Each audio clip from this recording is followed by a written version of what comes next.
আজকে আমরা মাদ্রাসা পুরো ছাত্রী খুবই সুন্দরভাবে দেখিয়ে দিবে সম্পূর্ণ পবিত্র এশার এবং তারাবির নামাজ কিভাবে পড়বেন। অনেক মা বোন আছেন পবিত্র মাহে রমজান মাসের পবিত্র এশারের নামাজ এবং পবিত্র তারাবির নামাজ একসাথে আদায় করতে পারেন না। প্রিয় দর্শক, অবশ্যই মনে রাখতে হবে পবিত্র এশারের 4 রাকাত ফরজ নামাজ দেখানো হবে, অতঃপর পবিত্র এশারের 2 রাকাত সুন্নত নামাজ দেখানো হবে, অতঃপর সম্পূর্ণ 20 রাকাত তারাবির নামাজ দেখানো হবে। এই তারাবির নামাজ পড়ার পরে কিন্তু 3 রাকাত বিতরের নামাজ এই ভিডিওর মাধ্যমে সম্পূর্ণ A to Z এশার তারাবির এবং বিতরের নামাজ কিভাবে পড়বেন অনেক মা বোন কিন্তু জানেন না। প্রিয় দর্শক, আমার ছাত্রী খুবই সুন্দরভাবে দেখিয়ে দিবে সম্পূর্ণ নামাজ কিভাবে পড়বেন। আরেকটা প্রশ্নের উত্তর আমি দিয়ে দিই, অনেক মা বোন জানেন না পবিত্র এশারের নামাজের নিয়ত কিভাবে করবেন, তারাবির নামাজের নিয়ত কিভাবে করবেন। প্রিয় দর্শক, খুবই সহজভাবে পবিত্র এশার এবং তারাবির নামাজের নিয়ত করতে পারবেন। যদি আপনারা পবিত্র এশারের 4 রাকাত ফরজ নামাজের নিয়ত করেন তো নিয়তটি করবেন এইভাবে। যারা আরবিতে করতে চান, নাওয়াইতু আন উসাল্লিয়া লিল্লাহি তাআলা আরবা রাকাতাই সলাতিল এশাই ফাদুল্লাহি তাআলা মুতাওয়াজ্জিহান ইলা জিহাতিল কাবাতি শরীফাতি আল্লাহু আকবার। অনেক দর্শক আছেন, অনেক মা বোন আছেন এইভাবে আরবিতে নামাজের নিয়ত করতে পারেন না। এই জন্য সহজভাবে, যেহেতু আল্লাহর হাবিব বলে দিয়েছেন আন নিয়াতু বিল কলব, অর্থাৎ বান্দার মনের সংকল্প, মনের এরাদাই হচ্ছে সবচেয়ে বড় নিয়ত। আপনার যে আরবিতে নাওয়াইতুয়ান অথবা তারাবির নামাজের নিয়ত নাওয়াইতুয়ান উসল্লি এইভাবে যে নিয়ত করতে হবে তা কিন্তু বাধ্যতামূলক নয়। আপনি চাইলে নিজের মতন করে সহজভাবে যে আল্লাহ আমি পবিত্র এশারের 4 রাকাত ফরজ নামাজ আদায় করিতেছি আল্লাহু আকবার, অথবা যে আল্লাহ আমি কেবলমুখী হইয়া পবিত্র তারাবির নামাজ আদায় করিতেছি আল্লাহু আকবার। এবং আরেকটা বিষয় মনে রাখতে হবে, তারাবির নামাজের নিয়ত একবার করলে হয়ে যাবে, বারবার 2 রাকাত পরপর তারাবির নামাজের নিয়ত করার কোনো প্রয়োজন নেই। প্রিয় দর্শক, চলুন আমরা প্র্যাকটিক্যালি সম্পূর্ণ পবিত্র এশার তারাবির এবং বিতরের নামাজ এই ভিডিওর মাধ্যমে আমরা শিখে নিই। তো সর্বপ্রথমে আমরা পবিত্র এশারের 4 রাকাত ফরজ নামাজ, অতঃপর 2 রাকাত সুন্নত নামাজ, অতঃপর 20 রাকাত তারাবির নামাজ, তারপরে 3 রাকাত বিতরের নামাজ এই ভিডিওর মাধ্যমে আমরা শিখব। আল্লাহু আকবার। সুবহানাকাল্লাহুম্মা ওয়া বিহামদিকা ওয়া তাবারাকা ইসমুকা ওয়া তাআলা জাদ্দুকা ওয়া লা ইলাহা গায়রুক। আলহামদুলিল্লাহি রাব্বিল আলামিন আর-রাহমানির রাহিম মালিকি ইয়াউমিদ্দিন ইয়্যাকা না'বুদু ওয়া ইয়্যাকা নাস্তাঈন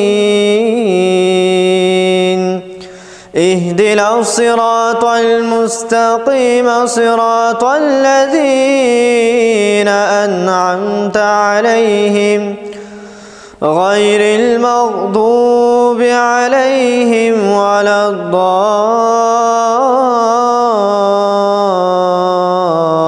الضالين آمين بسم الله الرحمن الرحيم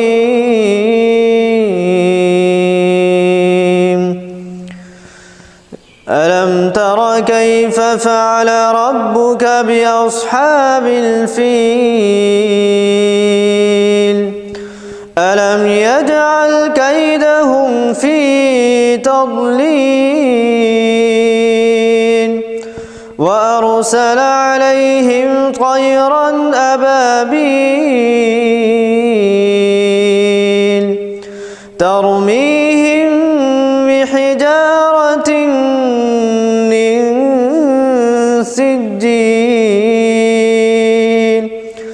فجعلهم كعصف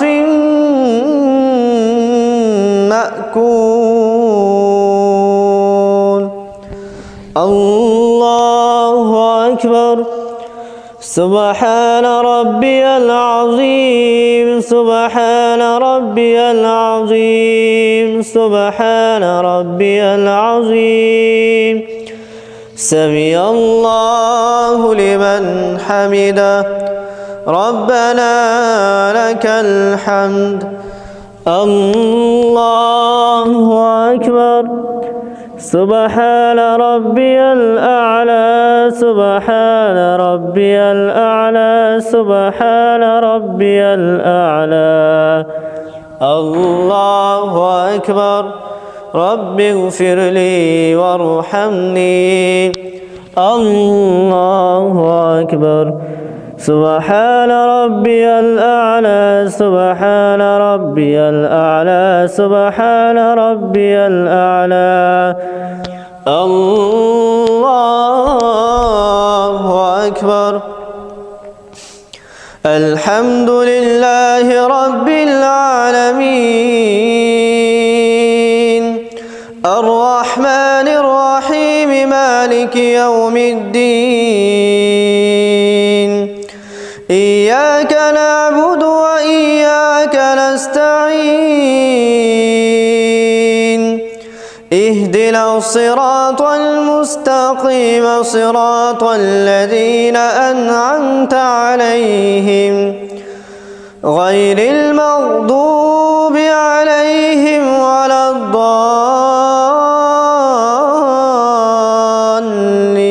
الضالين آمين بسم الله الرحمن الرحيم إذا جاء نصر الله والفتح ورأيت الناس يدخلون في دين الله أفواجا فسبح بحمد ربك واستغفر إنه كان توابا الله أكبر سبحان ربي العظيم سبحان ربي العظيم سبحان ربي العظيم سمع الله لمن حمده ربنا لك الحمد الله أكبر سبحان ربي الأعلى سبحان ربي الأعلى سبحان ربي الأعلى الله أكبر رب اغفر لي وارحمني الله أكبر سبحان ربي الأعلى سبحان ربي الأعلى سبحان ربي الأعلى الله أكبر التحيات لله والصلوات والطيبات السلام عليك أيها النبي ورحمة الله وبركاته السلام علينا وعلى عباد الله الصالحين أشهد أن لا إله إلا الله وأشهد أن محمدا عبده ورسوله الله أكبر الحمد لله رب العالمين الرحمن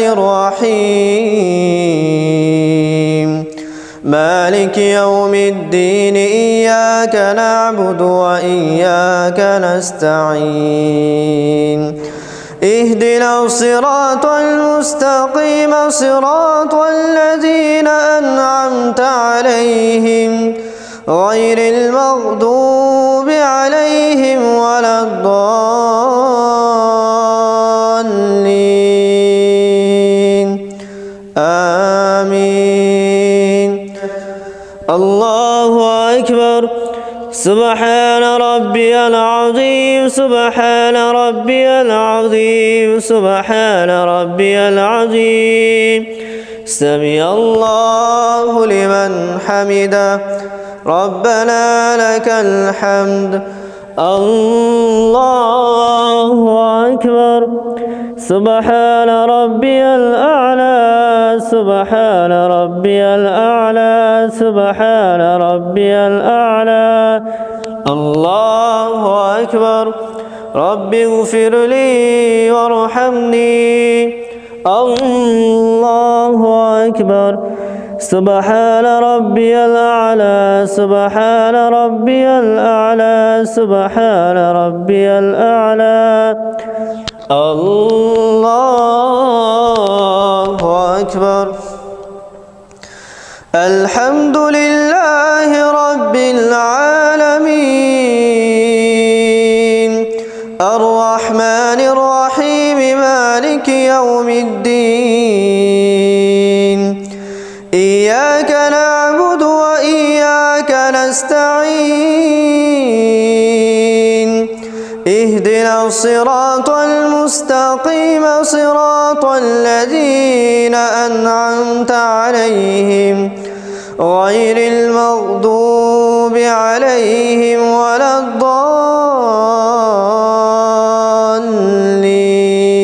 الضالين آمين الله أكبر سبحان ربي العظيم سبحان ربي العظيم سبحان ربي العظيم سمع الله لمن حمده ربنا لك الحمد الله أكبر سبحان ربي الأعلى سبحان ربي الأعلى سبحان ربي الأعلى الله أكبر رب اغفر لي وارحمني الله أكبر سبحان ربي الأعلى سبحان ربي الأعلى سبحان ربي الأعلى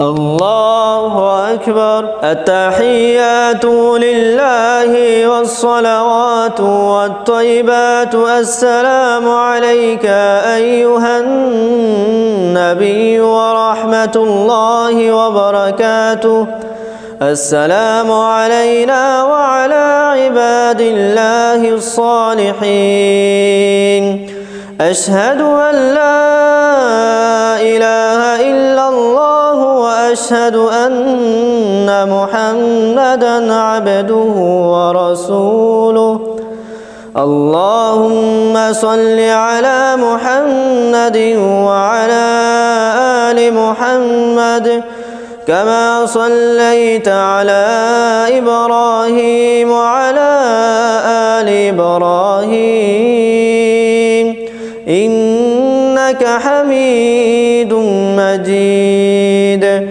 اللهم بارك على محمد وعلى آل محمد كما باركت على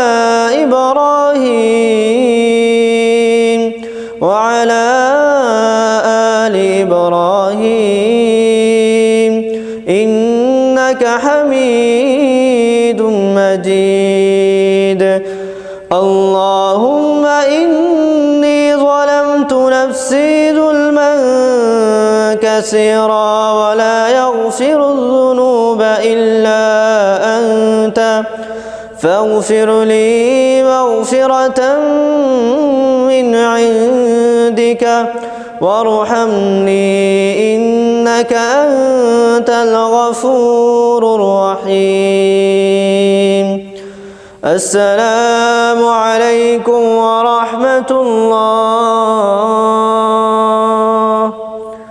السلام عليكم ورحمة الله الله أكبر سبحانك اللهم وبحمدك وتبارك اسمك وتعالى جدك ولا إله غيرك أعوذ بالله من الشيطان الرجيم بسم الله الرحمن الرحيم الحمد لله رب العالمين الرحمن الرحيم مالك يوم الدين إياك إياك نعبد وإياك نستعين اهدنا الصراط المستقيم صراط الذين أنعمت عليهم غير المغضوب عليهم ولا الضالين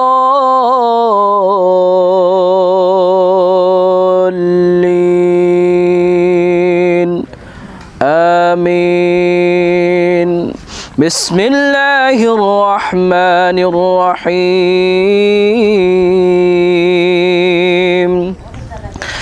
ألم تر كيف فعل ربك بأصحاب الفيل ألم يجعل كيدهم في تضليل وأرسل عليهم طيرا أبابيل ترميهم بحجارة من سجيل فجعلهم كعصف مأكول. الله أكبر. سبحان ربي العظيم سبحان ربي العظيم سبحان ربي العظيم. سمع الله لمن حمده ربنا لك الحمد. الله أكبر.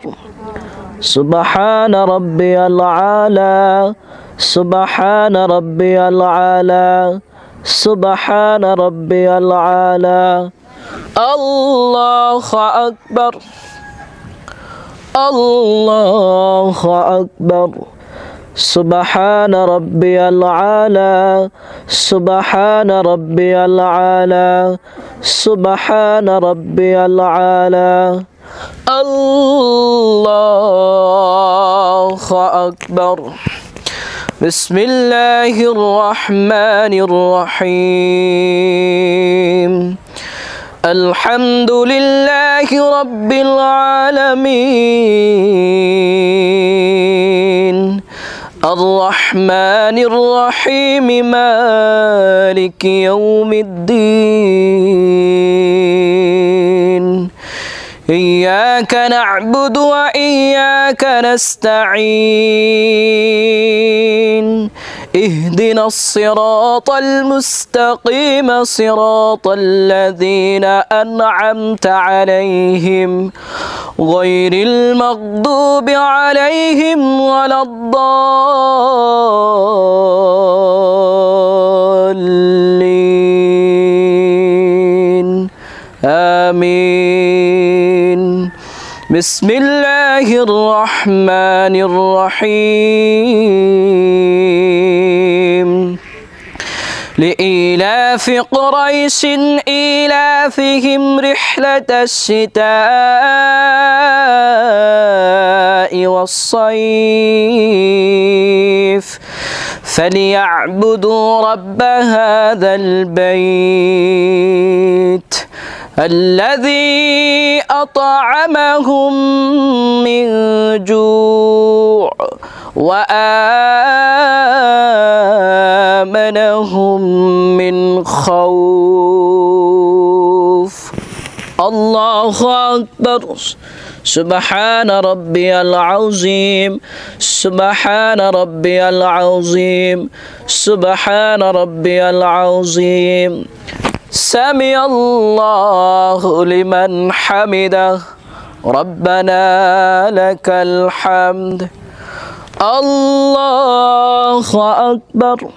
سبحان ربي العالى سبحان ربي العالى سبحان ربي العالى. الله أكبر. الله أكبر. سبحان ربي العالى سبحان ربي العالى سبحان ربي العالى. الله أكبر. التحيات لله والصلوات والطيبات.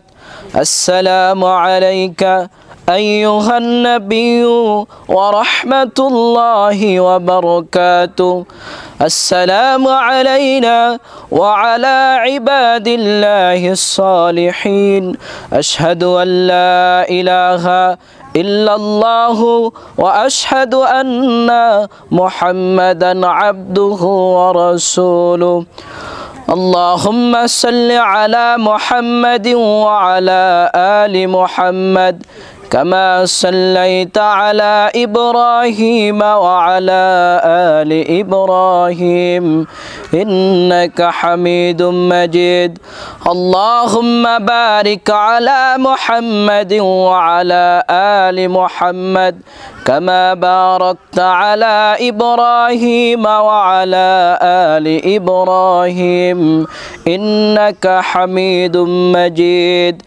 اللهم إني ظلمت نفسي ظلما كثيرا ولا يغفر الذنوب إلا أنت فاغفر لي مغفرة من عندك وارحمني إنك أنت الغفور الرحيم السلام عليكم ورحمة الله السلام عليكم ورحمة الله আজকে আমার মাদ্রাসা পুরা ছাত্রী খুবই সুন্দরভাবে দেখিয়ে দিবে 8 রাকাত পড়বেন তারাবির নামাজ নাকি 20 রাকাত পড়বেন। অবশ্যই মনে রাখতে হবে নবীজি সাল্লাল্লাহু আলাইহি ওয়াসাল্লাম তিনি মোট 20 রাকাত তারাবির নামাজ পড়তেন। এই 20 রাকাত তারাবির নামাজ কিভাবে পড়বেন অনেক মা বোন কিন্তু জানেন না।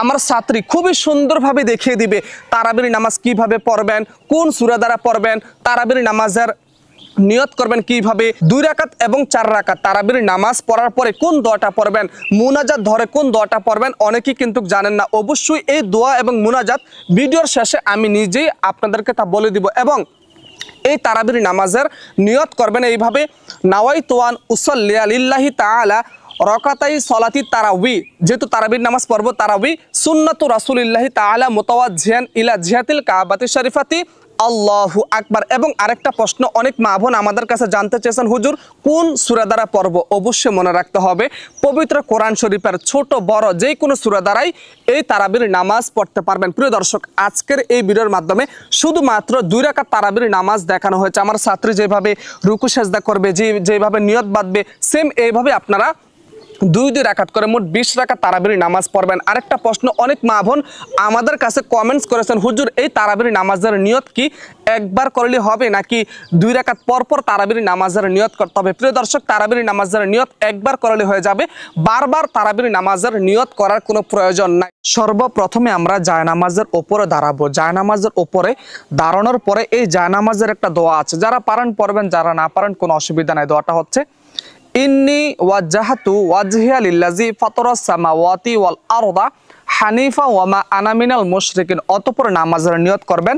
বান্দার মনের সংকল্পই হচ্ছে বড় নিয়ত, এর জন্য বাংলাতে সহজভাবে নামাজের নিয়ত করতে পারবেন। অতঃপর তাকবীর দিবেন, আল্লাহু আকবার, এইভাবে নিয়ত বাঁধবেন। অর্থাৎ মা বোনেরা আঙ্গুলগুলো কোনোভাবে ফাঁকা রাখা যাবে না। অতঃপর নিয়ত বাঁধার পর সর্বপ্রথমে সানা পড়তে হবে, সুবহানাকাল্লাহুম্মা ওয়া বিহামদিকা ওয়া তাবারাকা ইসমুকা ওয়া তাআলা জাদ্দুকা ওয়া লা ইলাহা গায়রুক। অতঃপর আউযু বিল্লাহ বিসমিল্লাহ বলে সূরাতুল ফাতিহা পড়তে হবে।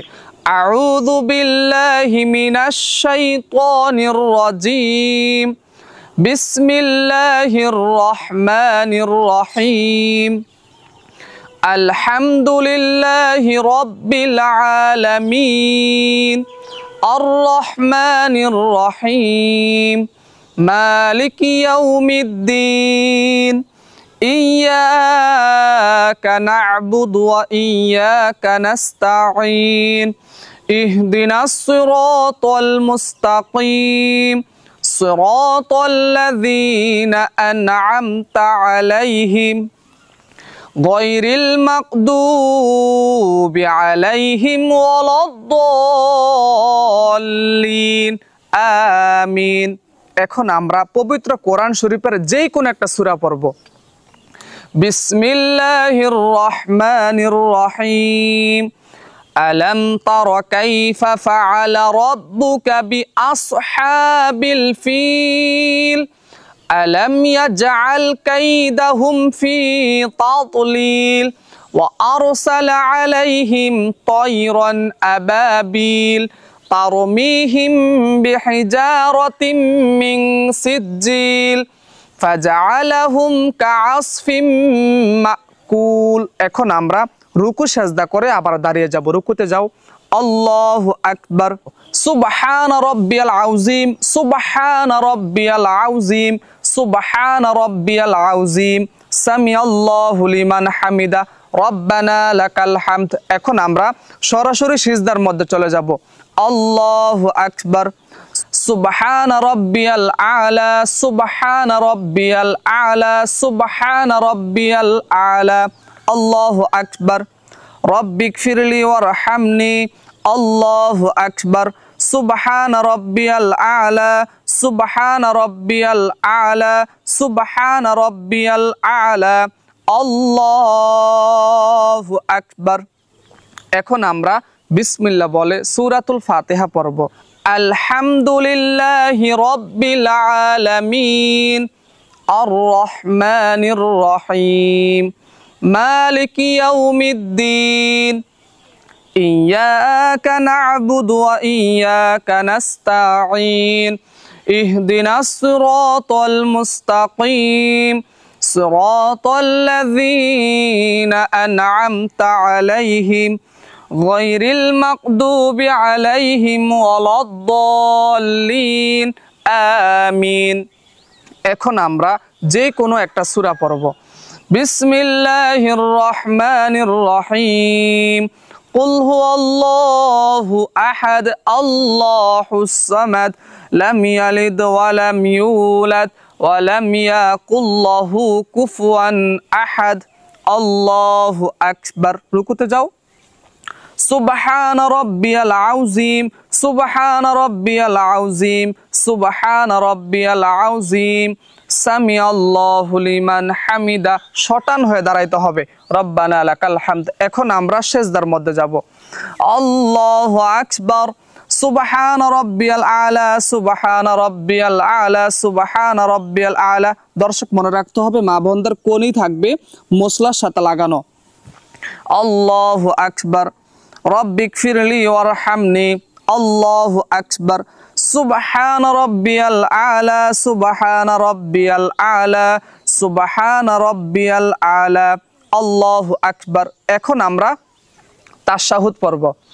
আত-তাহিয়াতু লিল্লাহি ওয়াস-সালাওয়াতু ওয়াত-তাইয়্যিবাত, আসসালামু আলাইকা আইয়ুহান নাবিয়্যু ওয়া রাহমাতুল্লাহি ওয়া বারাকাতুহু, আসসালামু আলাইনা ওয়া আলা ইবাদিল্লাহিস সালিহিন, আশহাদু আল্লা ইলাহা ইল্লাল্লাহু ওয়া আশহাদু আন্না মুহাম্মাদান আবদুহু ওয়া রাসূলুহু। এখন আমরা দুরুদ ইব্রাহিম পড়ব। আল্লাহুম্মা সাল্লি আলা মুহাম্মাদিন ওয়া আলা আলি মুহাম্মাদ কামা সাল্লাইতা আলা ইব্রাহিম ওয়া আলা আলি ইব্রাহিম ইন্নাকা হামিদুম মাজিদ। আল্লাহুম্মা ইন্নী যালামতু নাফসি যুলমান কাসীরান ওয়া লা ইয়াগফিরুয যুনুবা ইল্লা আনতা ফাগফির লি মাগফিরাতাম মিন ইনদিকা ওয়ারহামনি ইন্নাকা আনতাল গফুরুর রহিম। এখন আমরা সালামের মাধ্যমে নামাজটি সম্পূর্ণ করব। প্রথমে ডান দিকে সালাম ফিরাবো। আসসালামু আলাইকুম ওয়া রাহমাতুল্লাহ, আসসালামু আলাইকুম ওয়া রাহমাতুল্লাহ। দাঁড়াও। এই তারাবির নামাজের নিয়ত কিভাবে করবেন আর এই তারাবির নামাজ মোট কত রাকাত পড়বেন অনেকেই কিন্তু জানেন না। প্রিয় দর্শক, অবশ্যই মনে রাখতে হবে এই তারাবির নামাজ সর্বমোট 20 রাকাত পড়তে হবে। অনেকে বলেন 8 রাকাত 12 রাকাত। না, আল্লাহর হাবিব তিনি 20 রাকাত তারাবির নামাজ আদায় করেছেন এবং এই পবিত্র তারাবির নামাজ পবিত্র কোরআন শরীফের যে সূরাটা আপনি ভালো পারেন ওই সূরা দ্বারাই এই তারাবির নামাজ পড়তে পারবেন। এবং এই তারাবির নামাজ যখন পড়বেন 2 রাকাত পর পর কয়েকবার দুরূদ শরীফ পড়বেন সাল্লাল্লাহু আলাইহি ওয়াসাল্লাম, অথবা যে কোনো দুরূদ শরীফ পড়বেন। 2 রাকাত 4 রাকাত তারাবির নামাজ পড়ার পরে একটা দোয়া পড়তে হয়। দোয়াটা হচ্ছে সুবহানাযিল মুলকি ওয়াল মালাকুতি সুবহানাযিল ইজ্জাতি ওয়াল আজমাতি ওয়াল হাইবাতি ওয়াল কুদরাতি ওয়াল কিবরিয়াই ওয়াল জাবারুত সুবহানাল মালিকিল হাইয়্যিল্লাযী লা ইয়ানামু ওয়া লা ইয়ামুতু আবাদান আবাদান সুবহান কুদ্দুসুন রাব্বুনা ওয়া রাব্বুল মালাইকাতি ওয়ার রূহ। অতঃপর এই 4 রাকাত অথবা সম্পূর্ণ 20 রাকাত তারাবির নামাজ পড়ার পরে